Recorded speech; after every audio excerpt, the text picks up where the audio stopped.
What if the version of you the world sees is no longer the one you recognize? What if your life didn't collapse in one dramatic moment, but through quiet decisions, day by day, until suddenly, you feel like a stranger to yourself? If that hits home, this episode is for you. Because rebuilding your life isn't about a big comeback. It's not about hustle. It's not about performance. It's not about proving them wrong. It's about coming home to yourself, slowly, quietly, honestly. In today's episode of Grow Leap Academy, we're not setting goals. We're laying foundations, brick by brick, from the inside out. You'll learn how to clear the noise, how to release what no longer fits, how to reset your identity, and begin again. Not from survival, but from deep alignment. So if you're in a season of loss, confusion, or quiet reinvention, press play. This is your blueprint for becoming whole again. And it starts right now.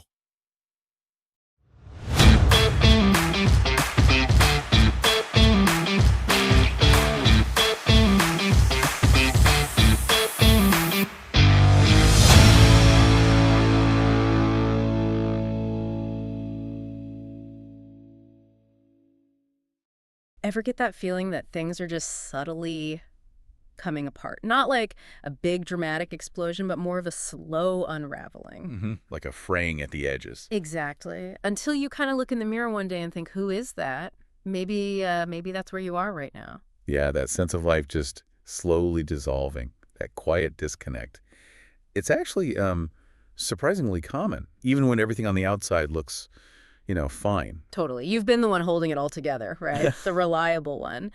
But somewhere along the line, that feeling of being grounded, that trust in your own rhythm, is just kind of faded. That inner knowing gets drowned out. Yeah. And that little nudge becomes this like constant pull, this version of you. It just feels, well, done. Yeah. Not broken necessarily, but just finished. Finished playing small, finished using someone else's map, and just exhausted from pushing uphill when everything inside is screaming for a pause. That feeling of being done, it's often a sign, a really significant one, that something's deeply out of alignment. It just can't be ignored anymore. Right. So if that sounds familiar, stick with us. Because this isn't about failure. It's probably about being on the edge of something really powerful. Reinvention. Welcome to this deep dive.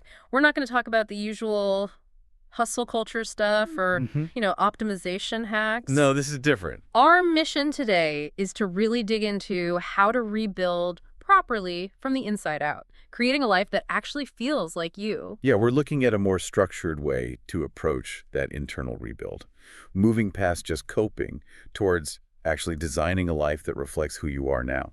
So over the next little while, we're going to unpack this framework. We'll look at how you mindfully let go, how you cut through all the noise that drowns out your own voice, how to reset your identity, and then how to build forward in a way that's about real alignment, not just survival. It's about coming home to yourself quietly and deliberately. Yeah, this isn't a quick fix. Yeah. It's about that deliberate, quiet return. Because sometimes the bravest thing isn't to keep pushing on a path that doesn't fit, but to actually stop, breathe, and intentionally lay a new foundation. That pause is critical. It's the space for recalibration, for consciously choosing the next chapter based on who you are today. So wherever you're listening from, maybe you're dealing with loss or you're in that confusing in-between phase or just feeling this quiet determination, this is for you. Welcome to Grow Leap Academy. Think of this as your blueprint for reinvention, starting now. Okay. We all hit that point sometimes, don't we, where things just stop working. Not with a bang, but more like a long, slow sigh. Yeah, and that gradualness makes it tricky because there's often no single event that forces you to stop and look. It just creeps up. It really does. It starts small, like little cracks you barely notice. You wake up feeling tired, even after sleeping. More depleted. Yeah, you go through the motions, check the boxes, but it feels distant. Like you're watching yourself. Almost like an out-of-body experience sometimes. Totally. You're still doing the stuff, saying, I'm fine, but inside, there's this nagging feeling, this quiet pull, something's not right. It's that dissonance, isn't it? Between the outside and the inside. Something shifting under the surface that you can't quite name yet. Exactly. And then maybe one day it just hits you. Quietly, but undeniably. You realize deep down you've kind of outgrown the life you're in, but you're still stuck in it. That's what we mean by the internal collapse. Not a dramatic breakdown, but that profound inner knowing, I just can't keep doing this. And that quiet realization, even without external drama, it has real weight. It's acknowledging a truth you just can't rationalize away anymore. And what makes it so confusing often is that from the outside, nothing seems wrong. Your world hasn't imploded. You haven't hit rock bottom. You're still functioning. Right. It looks fine on paper. But inside, you're just done pretending. That's the quiet collapse, the one nobody else sees. The one without an emergency plan or, people cheering you on.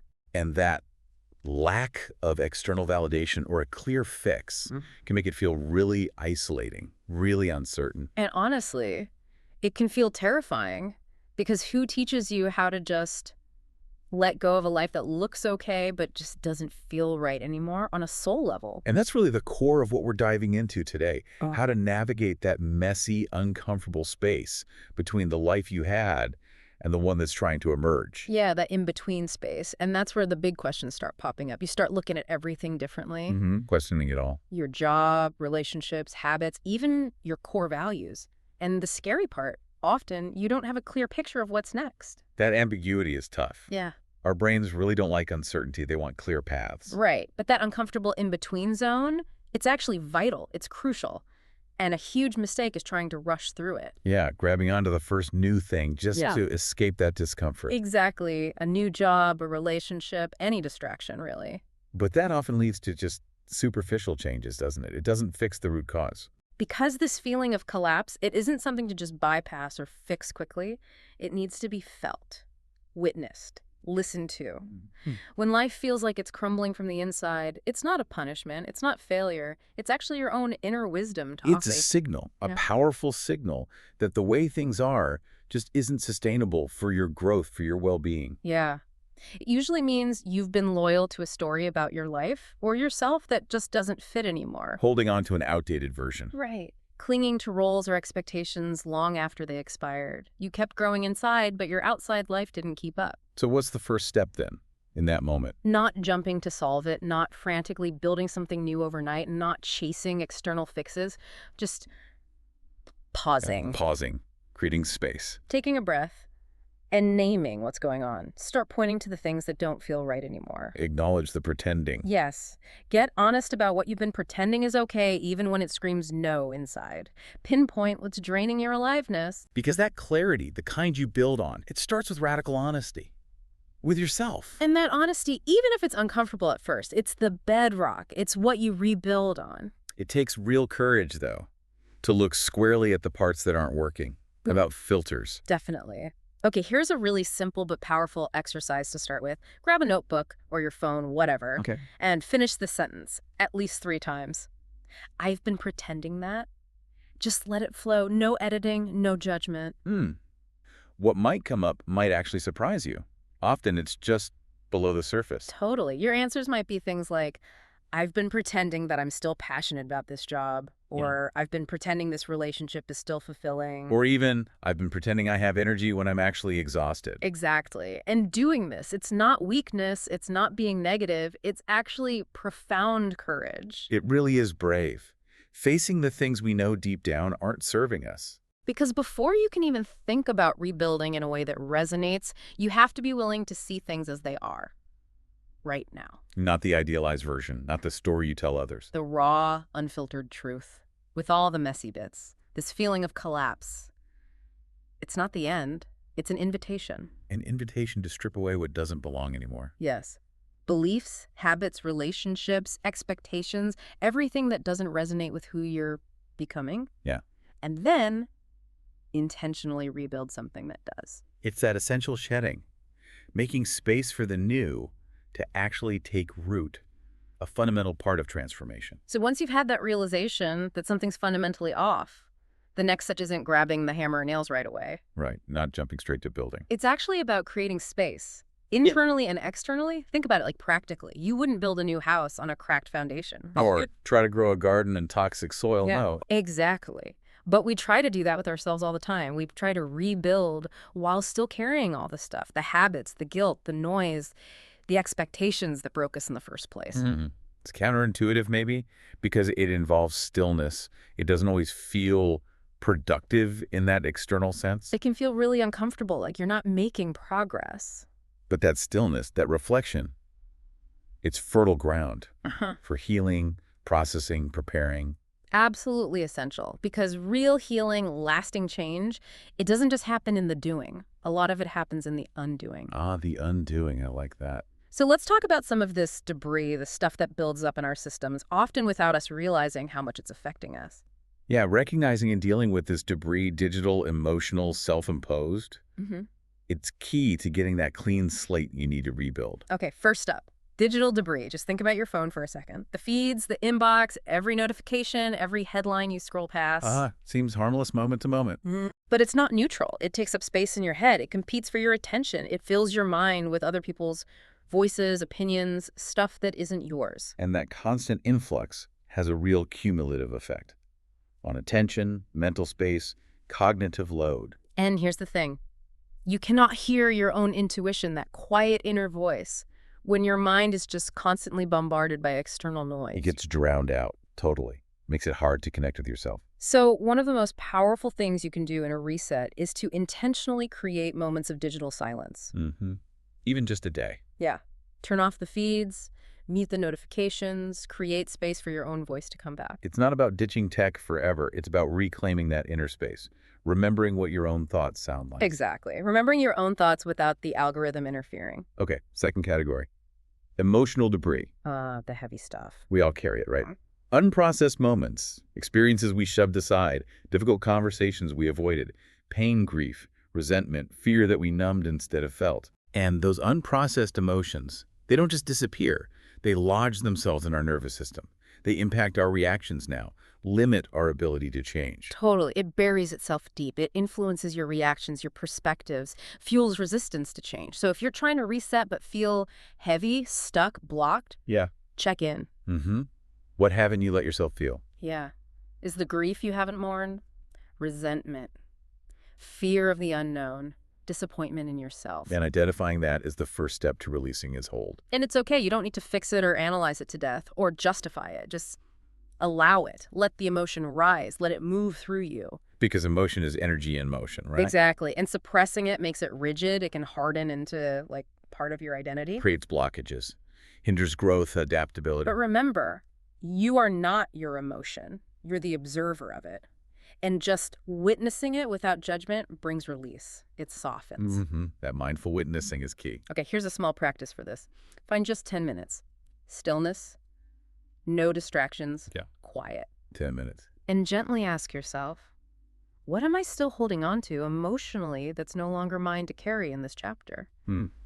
Good question. And then just breathe. Don't analyze. Just allow whatever comes up to surface. Let it speak. Trust it will pass, like clouds. Allowing, not forcing. Okay.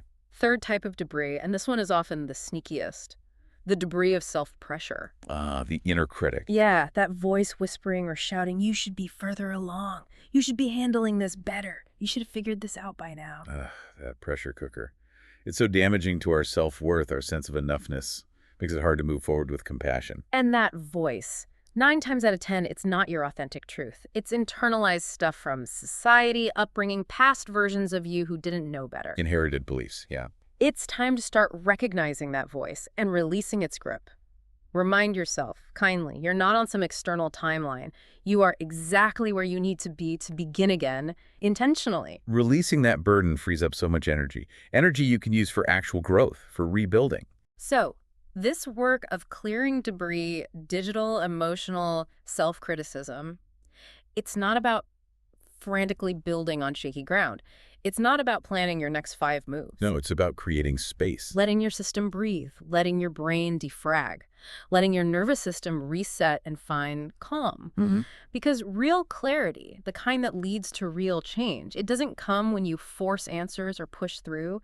It emerges when you create the space to ask yourself better questions. Clearing the old makes way for the new.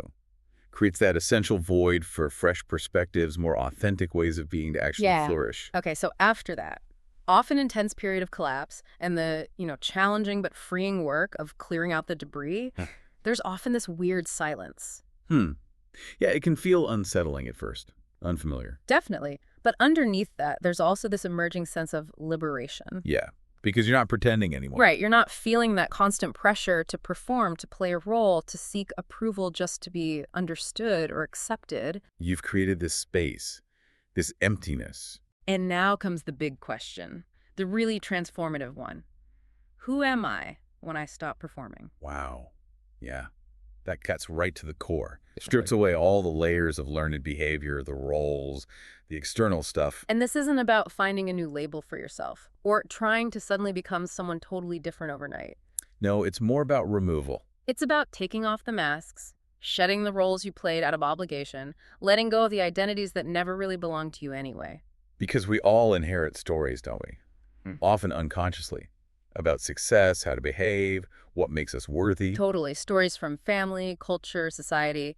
They create this false or limited sense of self that doesn't always match our inner truth. And we often live them out without questioning them. We adapt, fit in, push down our own knowing. Yeah, that authentic truth becomes this faint whisper under all the noise. But here's the thing, that deeper part of you, your real self, it never actually went away. It's been there all along, waiting, whispering. And now that you've cleared some clutter, you can actually start to hear it again. Reconnecting with that inner voice. It's like coming home to the self that's always been there. So let's start asking better questions. Not the surface stuff like, what do you do? Or what's your 5-year plan?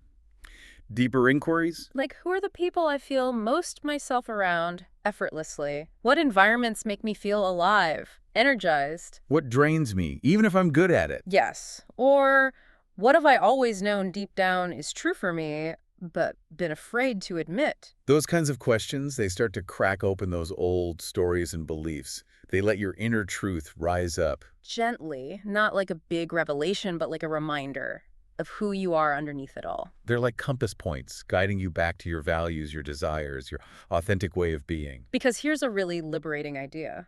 Your identity isn't fixed. It's not carved in stone. It's designed, fluid. Exactly. And that means you have the power, the permission to intentionally redesign it, starting right now. Okay, how do we start that redesign process? Here's a simple grounding practice. Get a blank page right at the top. The version of me I'm ready to become. Okay. And then just finish that sentence, honestly, without censoring. But, and this is key, focus less on external achievements or stuff. Focus more on inner traits, values, ways of being.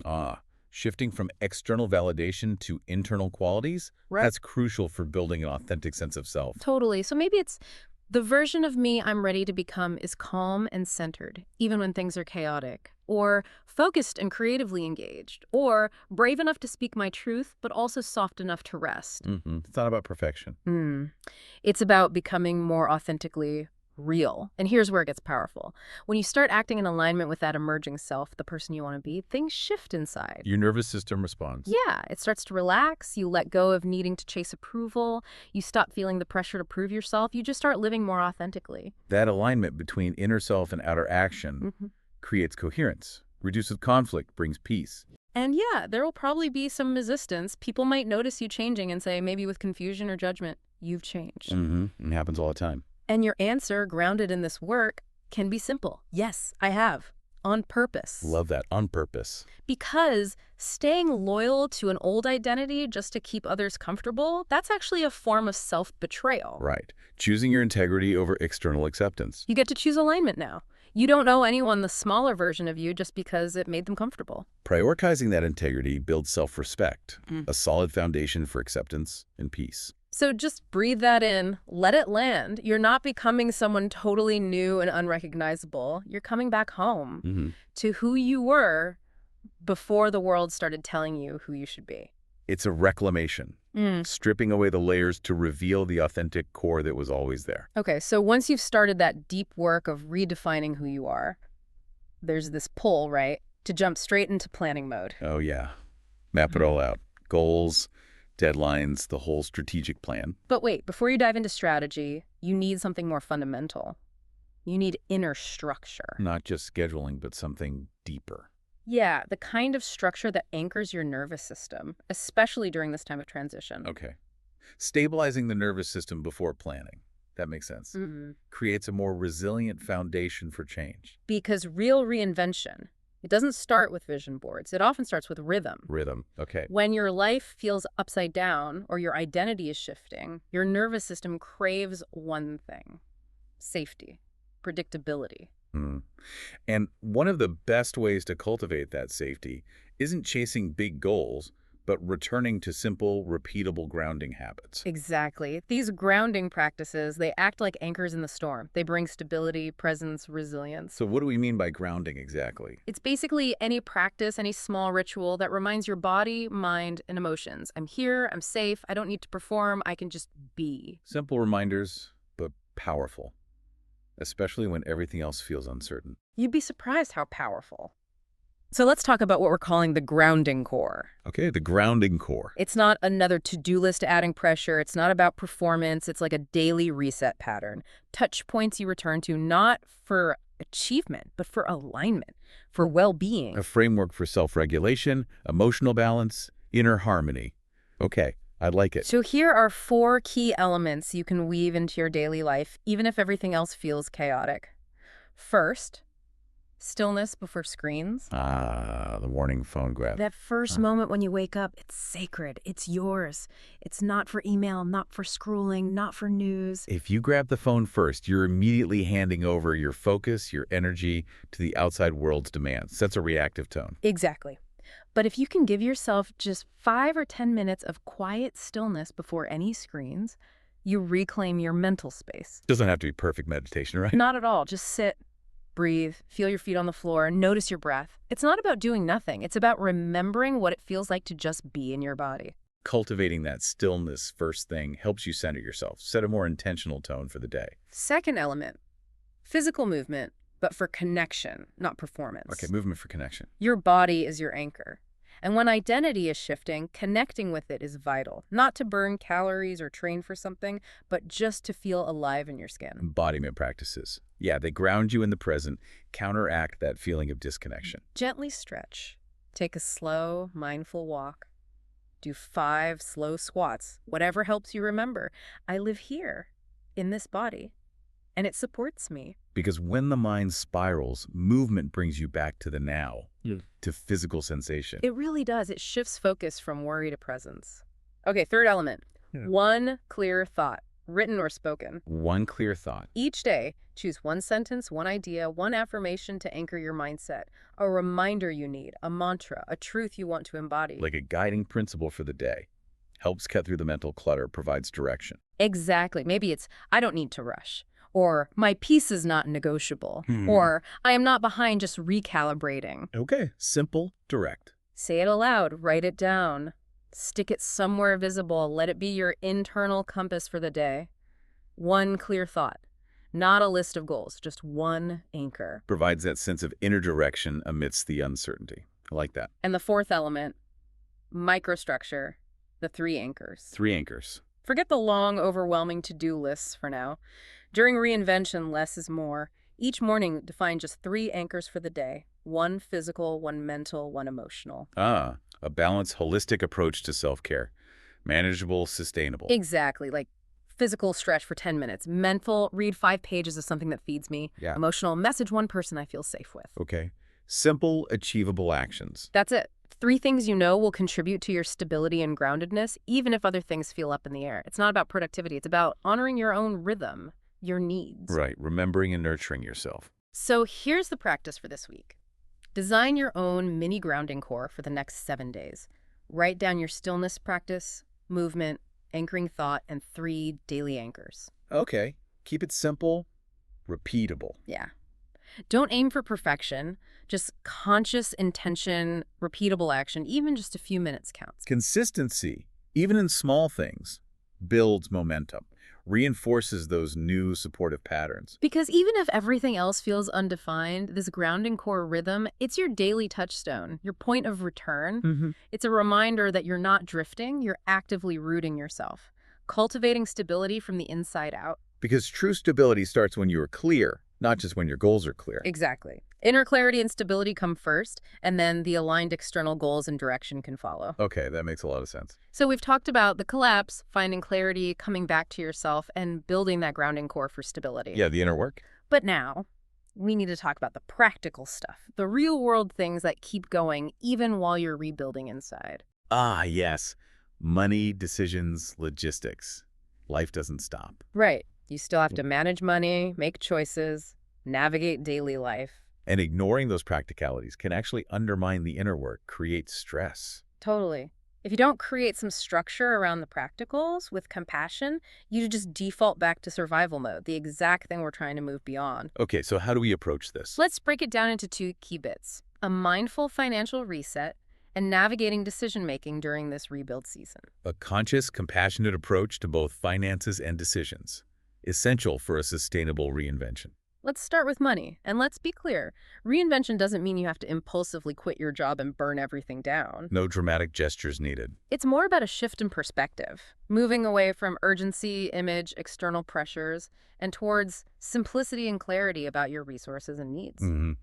When you're rebuilding, you don't necessarily need more. You need margin. Yes, financial margin, breathing space, room to think clearly, make intentional choices, not desperate ones. That margin reduces stress, allows for thoughtfulness, instead of scarcity-driven decisions. So here's a question to sit with. What's the simplest, most sustainable version of my life I can maintain right now? And remembering this is temporary, a specific adjustment for this season of rebuilding. Exactly. It's not permanent austerity. Can you cut some non-essential subscriptions? Pause big spending for a bit, just for clarity. Maybe create a basic 30-day cash flow plan just to reset your headspace, get a clear picture. Yeah, it's not about scarcity. It's about ownership. Knowing what's coming in, what's going out, what's truly optional right now. That sense of control over finances translates to feeling more stable overall, less anxiety. Because financial chaos often mirrors nervous system chaos. They feed each other. Okay, so how do we get practical clarity? Try this micro practice.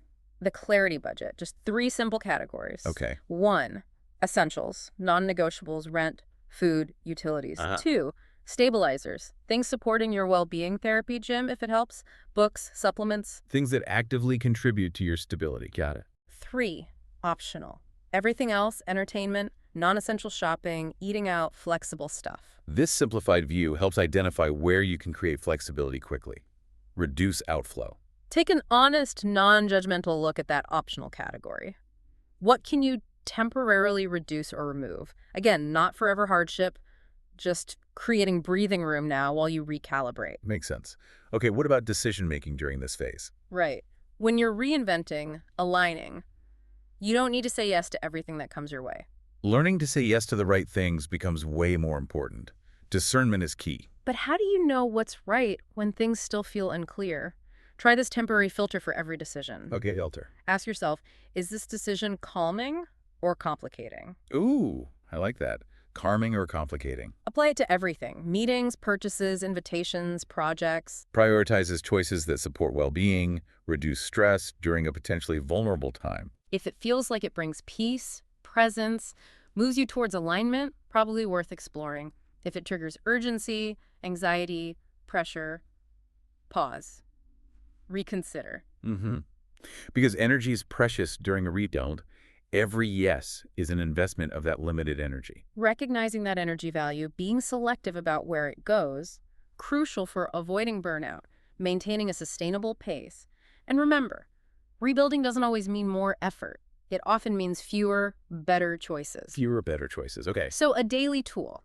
Ask yourself each morning, what's one small thing I can do today to keep things simple? Okay, keeping it simple. And what's one thing I can delay or drop today without real consequence? Proactive action plus permission to release burdens creates spaciousness. These learns help build momentum without overwhelm, clarity without forcing it. And a final point here, not every shiny opportunity that pops up is actually aligned with the future you're building. Some are just distractions with good branding. True. Need to look beyond the surface appeal. So choose peace. Choose clarity. Choose enough, even temporarily. Build from wholeness, not lack or pressure. Making choices from that grounded place of intention leads to more sustainable, authentic, fulfilling outcomes. Definitely. Okay, so you've navigated the collapse, cleared the debris, come back to yourself. built that grounding core. Done the deep inner work first. And only now are you really ready for the question most people jump to first, but that you've earned the right to ask last. Where do I go from here? Yeah. Because now it's not about survival or desperately seeking solutions. It's about intentionally building forward. But, and this is critical, you cannot use the same old rules, the same patterns of thinking and behaving that led to the burnout and collapse in the first place. To build a future life that's meant to heal and fulfill you, if you don't rewrite those internal rules, you just recreate the same results with different labels. That conscious rule rewriting is essential to break those old cycles and create something fundamentally different. So before you even set external goals, you need a new framework, new standards for what success and fulfillment even mean to you now. Okay, a revised operating system. And here's a game-changing question. What do I want to feel more often in my daily life? Shifting the focus from outcomes to feelings. Make that your target, not just income, status, external achievements that might not even feel good. Focus on desired inner states. Prioritizing desired emotional states as your guide aligns your actions with well-being, leads to a more fulfilling experience. Because a goal that leaves you feeling anxious, rushed, disconnected, it's just not worth chasing no matter how impressive it looks. Totally agree. Okay, so how do we build forward with this feeling first framework? Let's break it down into 5 practical steps. Step 1. Design your desired emotional baseline. Okay, emotional baseline. Ask yourself, what do I want to feel on an average Tuesday at 2 p.m.? Not on vacation, not during a launch, but in the everyday grind. Calm, focus, energy, freedom. Identify 3 core feeling states you want your life to consistently generate. Then, reverse engineer actions, habits, environments that cultivate those feelings. That becomes your personal emotional alignment system, your compass, guiding you towards a life that resonates. Because the most successful life isn't the most impressive one externally. It's the one that feels most aligned internally. Right. Okay, step 2. Set goals that reflect who you're becoming, not who you were. Goals rooted in the evolving identity, the aspirational self. More motivating, meaningful, sustainable. So many old goals came from insecurity, comparison, trying to be who we thought we should be. Trying to prove something or fix something from the past. But you've done the work. Listened to your wisdom, cleared old beliefs, reconnected with your desires. Now, goals need to reflect the person you're ready to embody. So ask. If I fully trusted my future self, the wiser, more resilient, authentic me I'm growing into, what would I build toward?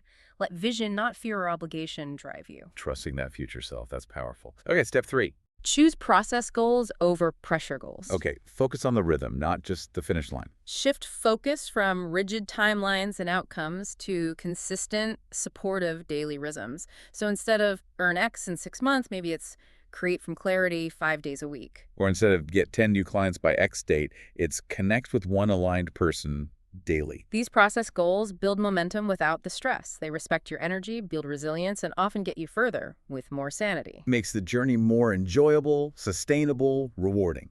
Gives you more agency over the daily experience. Good. Step 4. Build slowly but publicly, mostly to yourself. Okay, is slow, steady, consistent action. But publicly. There's power in small, consistent steps, but also in witnessing yourself taking those steps. Acknowledging your own progress. Journal your wins, insights.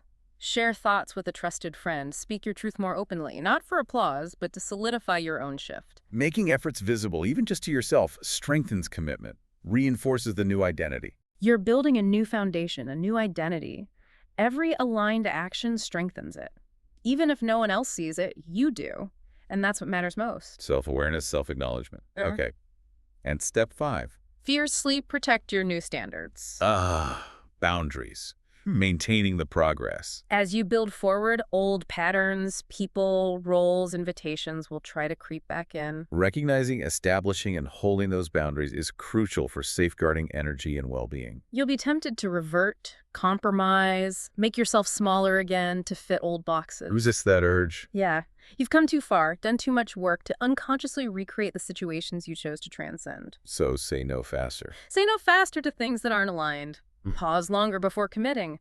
Check in with yourself more often. Uphold your new standards. Because this rebuilt life isn't just about success, it's about sovereignty, self-leadership. Leading yourself with intention, integrity, self-respect. Yeah. That's the most powerful progress there is. Self-leadership rooted in authentic values. Yeah. That empowers you to create a life that truly nourishes you. So here you are, after everything, still standing, still breathing, still holding that quiet courage to begin again, on your terms. It wasn't neat or planned, probably messy, challenging. But fundamentally honest.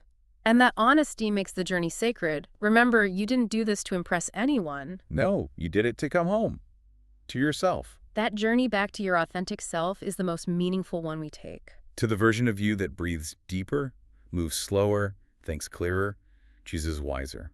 Because reinvention isn't becoming someone totally new. It's remembering who you were before the world told you who to be. Remembering before the forgetting. So please give yourself this reassurance. You're not broken, you're not behind, you're not lost. You are simply beautifully in progress. And that's a powerful, remarkable place to be. Embracing that in progress, nature allows for self-compassion, patience, acceptance of the journey. So final reminder, no need to rush, no need to prove. You don't owe anyone the old you. Just keep showing up, one grounded step at a time. And trust. Trust that the life meant for you will catch up to your courage, to your commitment to yourself. Trust the unfolding process. Trust your inner wisdom. Okay, now as a little extra support moving forward, we put together a simple bonus challenge, 7 days of intentional reinvention. Okay, a little practical boost. It's just an invitation. Commit to one small micro reset each day for 7 days. Nothing huge, just one conscious action to realign. Okay, what's it look like? Day 1, silence. 10 minutes of stillness before screens. Day 2, clearing. Delete 5 digital distractions. Day 3, movement. For connection, not performance. Day 4, identity. Write a short letter to your future self, maybe 90 days out. Okay. Day 5, vision. Define how you want to feel daily. Day 6, boundaries. Say no to one habitual yes. Ooh, good one. And day 7, integration. Reflect on the week. What changed? What felt truer? What do you want to keep? The goal isn't perfection. It's conscious action, connection with self. Exactly, because real transformation, it unfolds through thousands of small, often unseen choices, day after day. Choices that weave a new story. Establish a new rhythm. Create a new life built on your authentic truth. Thank you so much for tuning in to this deep dive with us today. We really appreciate you being here, investing this time in yourself. Yeah, thank you for joining us. We hope you'll join us again for future deep dives from Grow Leap Academy as we keep exploring ways to learn, grow, and thrive. Thank you for listening. If this episode resonated with you, the best way to support the podcast is to hit like, subscribe to the channel, and share it with someone who needs to hear it. Every bit of support helps us keep creating content that actually matters. See you in the next one.